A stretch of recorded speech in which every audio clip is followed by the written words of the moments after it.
네, 여러분들 변호사님들에게 이 카톡 그리고 사람들 만나는 이 대인 공포증까지 있다면 믿으시겠습니까? 여러분들 이게 다 법률 서비스라는 거가 사람들에게 약간 인식이 좀 잘못돼서 발생한 것 같은데 오늘 이 부분에 대해서 아주 자세하게 파헤쳐 보도록 하겠습니다. 우리들에게 이런 변호사님들의 고민을 아주 그 살아있는 얘기를 전해주실 신성경 변호사님 모시겠습니다. 안녕하세요. 저는 법무법인 리우의 신성경 대표 변호사라고 합니다. 오늘 뭐 어떤 말씀을 해주시려고 이렇게 또 직접 나와 주셨나요? 너무 당연한 얘기를 방송으로 하게 될 것 같아서 좀 네네. 우려도 있었습니다. 그리고 뭐 좀 야박하다는 소리도 들을 수 있고, 근데 꼭 해야겠어서 나왔습니다. 그 얘기가 어떤 거죠? 변호사 상담은 네. 유료입니다. 당연하죠. 네. 근데 그 너무 말씀 당연하죠. 당연한 건데 네. 왜 그 말씀이 오늘의 주제가 됐을까요? 너무 당연한 것을 모르는 사람들이 너무 많습니다. 아니면 모르는 척하거나. 모르는 척이 네. 포인트인 것 같아. 네. 왜냐면은 사실 저희가 뭐 물건을 판다거나 네. 혹은 뭘 제조를 한다거나 이런 업종이 아니라는 거예요. 네. 어떻게 보면은 우리가 파는 재화는 지식이잖아요. 그거는 이제 맞습니다. 무형의 것인데 네. 우리가 지식을 나눠주고 우리가 지식을 제공하는 거에는 당연한 대가가 따라야 우리도 이걸 업으로서 영위할 수 있을 거 아닙니까? 근데 사람들은 착각을 하거나 혹은 하는 척 한다라는 게 진짜 문제가 된다는 거예요. 아시겠죠? 자, 잠시 진정들 하시고요. 왜 이런 얘기가 나올 수밖에 없는지를 아주 차근차근 파헤쳐 보도록 하겠습니다. 네. 자, 식당이나 뭐 시장 뭐 이런 데 가면은 서비스라는 말을 합니다. 이 사장님이 뭔가 덤으로 주면서 이건 서비스예요. 뭐 이런 말들을 하시는데 네. 그렇다면 법률 서비스 이것도 서비스잖아요. 뭐가 다른가요? 완전히 다릅니다. 네. 뭐 시장에서 그렇게 주시는 거야. 네. 돈을 주지 않아도 되는 행위에 대해서 이건 그냥 받아라라고 해서 이제 서비스라고 말씀을 하시는 거고. 그렇죠. 저희 법률 서비스는 표현 자체를 이제 안 쓰도록 할게요. 네, 법률 정신 노동. 법률 정신 네, 노동 정신 좋다. 노동. 네. 법률 용역입니다. 서비스의 사전적 의미. 첫 번째. 네, 1번 생산된 재화를 운반 배급하거나 생산 및 소비에 필요한 노무를 제공함. 2번은 개인적으로 남을 위하여 돕거나 시중을 듬. 시중을 등 이걸 착각하는 것일 수도 있어 사람들은. 다른 사람들한테 시중 들라고 한다 그래서 돈 안 받지 않잖아요. 그것도 유료죠. 그러네. 네, 아니 커피 하나 배달하는데도 돈을 주는데 그 이상의 시중을 드는데 돈을 안 준다라는 거는 말이 안 되죠. 세 번째가 아무래도 저희랑 상관없는 서비스의 개념인데 장사에서 값을 깎아주거나 덤을 붙여줌. 그러면은 우리한테는 이 세 가지 범위의 서비스 중에 우리한테는 뭐가 해당이 될까요? 네, 1번의 노무 제공이죠. 노무 제공. 네. 시중을 드는 거는 조금 시중도 같이 들죠. 네, 그렇지만 그것도 공짜로는 못 하니까요. 그렇죠. 그렇죠. 1번과 2번이 적절하게 섞인 걸 우리는 법률 서비스라고 한다. 네. 이렇게 이해를 하시라고요. 이렇게 하세요. 그래서 저는 신성경 변호사님께서 말씀하신 이 법률 정신 노동, 법률 용역이라는 말로 그냥 대체를 하는 게 좋을 것 같습니다. 지금 시청자들 중에 이런 생각 가지신 분도 계실 거예요. 그거 뭐 아는 것 좀 알려주면 안 되나? 라고 하는데 좀 더 얘기를 진행해 보도록 하겠습니다. 근데 내가 여기서 끊자면 잠깐 끊자면 정말. 근데 이것은 아니지. 네, 아니 아는 것을 알려주는 게 저희의 일이에요. 그러니까. 그렇죠. 그러니까는 이게 그리고 반드시 니네가 모르니까 응.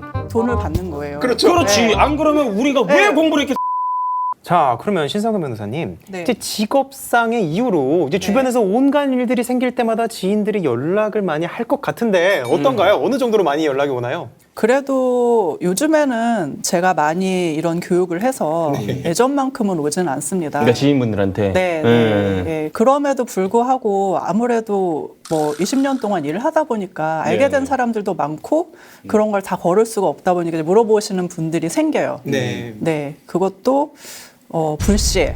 불시에. 네, 불시에 물어보는 분들이 생깁니다. 그럼 만약에 이제 카톡으로 뭔가의 질문이 들어오는데 질문이 들어오면서 동시에 뭐 치킨 쿠폰이라도 같이 오면 이런 거는 괜찮나요? 그렇진 않고요. 네, 누구한테는 제가 뭐 술 한 병으로 받고 밥으로 퉁치고 끝내고 누구한테는 수임료를 받고 돈을 받고 하면 네. 그럼 저한테 돈 내고 하는 사람들은 다 바보겠네요. 그러니까. 그러면은 지금 많은 사람들이 어쩌면은 이 법률 전문가들한테 조언을 구하고 싶어도 네. 어떻게 물어보는 방법을 모를 수도 있어요. 근데 그건 어떻게 보면 너무 당연해요. 내가 의사한테 조그만 진료를 받으려고 하더라도 의사 친구도 마찬가지죠. 제가 그 의사 친구한테 그냥 나 이거 뭐 내가 생각할 때는 미열이고 감기인 것 같으니까 그냥 네가 나한테 처방해주면 안 돼? 라는 얘기는 할 생각조차도 안 해요. 생각을 안 해. 네. 그런데 변호사한테는 이거 그러니까 별거 아닌 문제 같은데 네가 이거 그냥 좀 얘기해주면 안 돼라는 얘기는 너무 쉽게 해요. 그 연락을 할 때 보통 저희 업무 시간에 약속을 잡고 사무실에 찾아오는 게 아니라 그쵸. 제 개인 번호를 알고 있다는 그걸 기화로 그쵸. 업무 시간 끝나고 저녁이나 밤에 그렇게 급하지도 않은데 그냥 자기가 편한 시간이라는 이유만으로 딱 전화를 해서 저를 이제 결국에 업무 모드로 강요를 하는 거예요. 자기가 급하고 알고 싶은 거 그러면 적어도 그러니까 최소한의 에티켓은 나와 약속을 잡고 업무 시간 중에 와서 뭐 물론 상담료는 내야 되지만 네. 이제 그 범위 내에서만 해도 어느 정도까지는 그게 커버가 가능하죠. 변호사가 아니고 그냥 대충 아는 미용사인데 가서 나 이거 간단한 건데 앞머리만 하나 그냥 잘라주면 안 돼? 그 얘기를 하라고 해도 못할 거면서 왜 저희한테는 뭐 하나 물어보면 안 되냐고 그거는 나를 위해서 공짜로 일을 해주면 안 되겠니라고 결국 얘기하는 건데 그걸 어떻게 나한테 물어볼 수 있을까. 그리고 그게 어디까지가 유료고 그럼 어디까지가 아닌지에 대한 구분도 없어지고 나는 어차피 한정된 자원이잖아요. 나 하나라는 사람인데 나한테 돈을 주고 일을 저한테 믿고 맡긴 고객들에 대한 시간까지 그 사람들이 끼어들어서 깎아먹는 거거든요. 그렇죠. 그거는 고객들한테도 정말 미안한 일이고 그렇게 해서는 안 되죠. 그러니까 막 인간적인 회의감도 진짜 들더라고요. 그래서 제가 막 어떻게 보면 오케이 내가 당연히 대가를 받고 해줘야 되는 일이지만 받지 않았어요. 뭐 그것도 사실 제 마음이잖아요. 네. 그러면은 저는 그거를 분명 그러니까 변호사님의 기준에 봐서도 저는 이 사람한테 뭔가를 베풀어 준 거예요. 베풀어 줬는데 이 사람들이 당연한 거라고 생각을 하고 제가 이들한테 어떠한 도움을 청했을 때 이들은 그거를 이렇게 무시를 하더라고. 네. 자, 그러면 신성근 변호사님. 네. 이 법률 서비스라고 나올 뻔했는데 법률 용역이 네. 유료인 이유를 설명을 안 해도 유료인데 제가 왜 이 설명을 유튜브에까지 나와서 결국에는 하게 됐는지도 개탄스럽습니다. 사실. 네. 빵집에 들어가서 왜 내가 이 빵을 돈을 내고 먹어야 되나요? 아니면 미용실에서 실컷 파마 다 하고 나서 나가면서 내가 왜 여기에 대해서 돈을 내야 되나요? 라고 하는 거랑 똑같아요. 제 입에서 그 답이 떠난 순간 네. 그게 용역이에요. 네. 그리고 거기에 대해서 이제 이거 베스트셀러예요. 제가 가져왔어요. 돈의 속성이라고 네. 제가 너무 마음에 드는 말이 있어서 그거를 읽어드리려고 네. 변호사 친구에게 네. 의견을 드렸으면 밥값을 내줄 것이 아니라 상담료를 지불해야 한다. 네. 그 변호사 친구도 밥값 정도는 충분히 낼 수 있기 때문이다. 그러네. 네, 지적 상담료가 비싼 이유는 네. 그만한 가치를 하거나 그 지식을 배우기 위해 많은 시간을 들였기 때문이다. 저 사진 좀 찍읍시다. 네, 이거 이게 책 그리고 재밌어요. 이거 네. 이 구절은 무조건 찍어갖고 제 네. 단체 단체방들에 다 뿌리려고. 네. 저도 지금 변호사님께서 읽어주신 부분을 제가 보면서 저도 약간 반성을 하게 되는 게 하나 있습니다. 제 주변에서 이런 걸 물어보는 사람들이 많아요. 뭐라고 물어보냐면 남주야, 근데 왜 변호사 상담료는 왜 유료야? 그러면 저는 이렇게 대답했어요. 그분들은 이 상담하기 전에 많은 공부를 하고 왜냐면 잘못된 걸 알려주면 안 되니까 네. 그래서 공부를 많이 하고 그래서 올바른 정보를 주기 위해서 노력을 하기 때문에 이거는 당연히 유료일 수밖에 없다라고 대답을 했는데 자신의 이 지식을 쌓기 위해서 기존에 공부를 했던 거 이게 이미 있는 거 아니에요. 그래서 오늘 상담에 대해서 나 이거 상담 뭐 준비 한 5초 잘 아는 거야 준비 안 해 이렇게 하고 갔다고 할지라도 이미 그 전에 그 상황에 오기 전까지 공부해 놓은 것이 있기 때문에 거기에 대한 대가는 당연히 받아야 된다. 그럼요. 라고 생각이 이 책을 통해서 네. 알게 됐네요. 네. 아, 좋은 그렇군요. 책입니다. 그러니까 네. 우리가 진짜 뭐 미열이 나가지고 내과를 찾아가도 그거에 상응하는 뭐 진료비를 내고 네. 말기에 암에 걸렸을 때도 가가지고 그거에 상응하는 진료비를 내잖아요. 그러니까 이런 식으로 구분해서 생각하시면 여러분들이 좀 이해가 편하시지 않을까 이렇게 생각이 듭니다. 지금 이 변호사님들께서 굉장히 이제 좀 쌓인 게 많으신 것 같은데 너무 많아. 자, 간단한 테스트 한번 해보도록 하겠습니다. 만약에 두 변호사님들한테 지금 갑자기 뭐 연락이 왔어요. 지금이 만약에 자정이다. 네. 이제 간단히 이제 좀 이제 간단히 간식이나 차 먹고 이제 좀 잘라고 하는데 지인한테 딱 전화가 왔어요. 막 울리고 있어요 지금. 그럼 무슨 생각이 드십니까? 뭔가를 저한테 급하게 부탁하려고 전화를 하는 거겠죠. 그것도 오랜만에. 네. 네, 오랜만에 하면 그거는 뭔가를 물어보려고 전화를 하는 거고 네. 뭐 그러면 저는 일단 받아요. 왜냐하면 그렇습니까?